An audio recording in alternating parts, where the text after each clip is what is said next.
I was 7 years old the day my father walked away.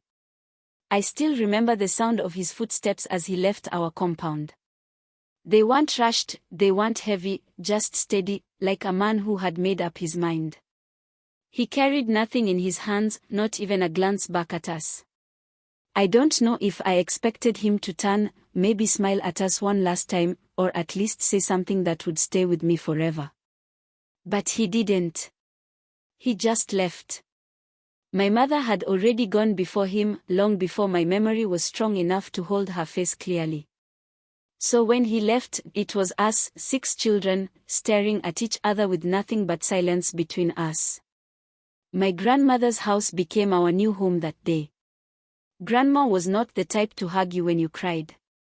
She was short, with a body that carried years of bending over in the shamba.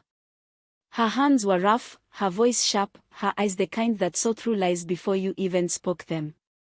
She took us in because blood demanded it, not because her heart was soft.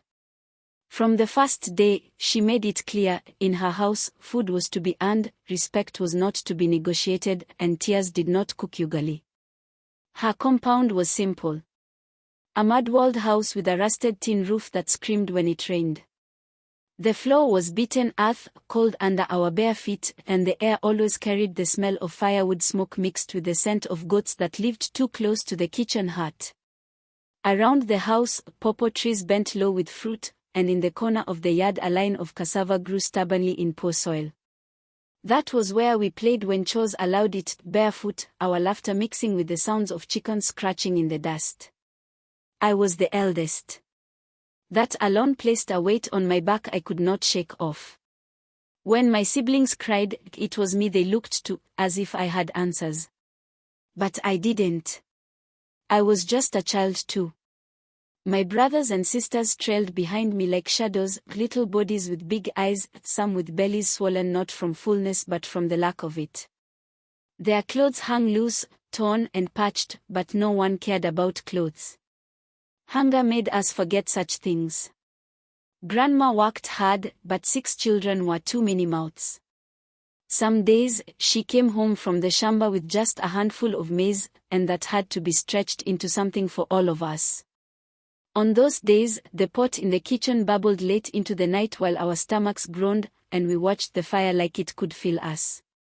My father's absence hung in the air like smoke that refused to leave. The neighbors whispered, and children from other homes pointed. "That's the man's children who ran away," they'd say. I had it, my siblings had it, and I carried the shame silently. I wanted to be angry at him, to hate him for leaving us. But mostly, I wanted him to come back, if only to prove them wrong. School became my escape. My aunt, my father's sister, stepped in then. She was different from Grandma. Her voice was firm but not harsh, her eyes softer. She lived in a nearby trading center, and though she didn't have much, she made sure I went to school. She would squeeze money from her small kiosk business to buy me books, a uniform, and sometimes even a pencil sharpener that made my classmates jealous. At school, I worked hard. The classroom smelled of chalk and sweat, and the desks carved with names of those who had sat there before us. I loved it there. It felt like a place where I could be someone other than the girl whose father had left. Every test I passed made me stand taller, like maybe I was more than the shame carried in our name. But each evening, when I walked back to Grandma's house, reality waited for me. The sound of goats bleating, the sight of smoke rising from the kitchen hut, the cries of my youngest sibling pulling at my hand. School felt like a dream I entered every morning, and home was the hard ground that woke me up again. Still, I held on. I didn't know what tomorrow would bring, but I knew I had to keep moving forward. I was the eldest. I couldn't afford to stop.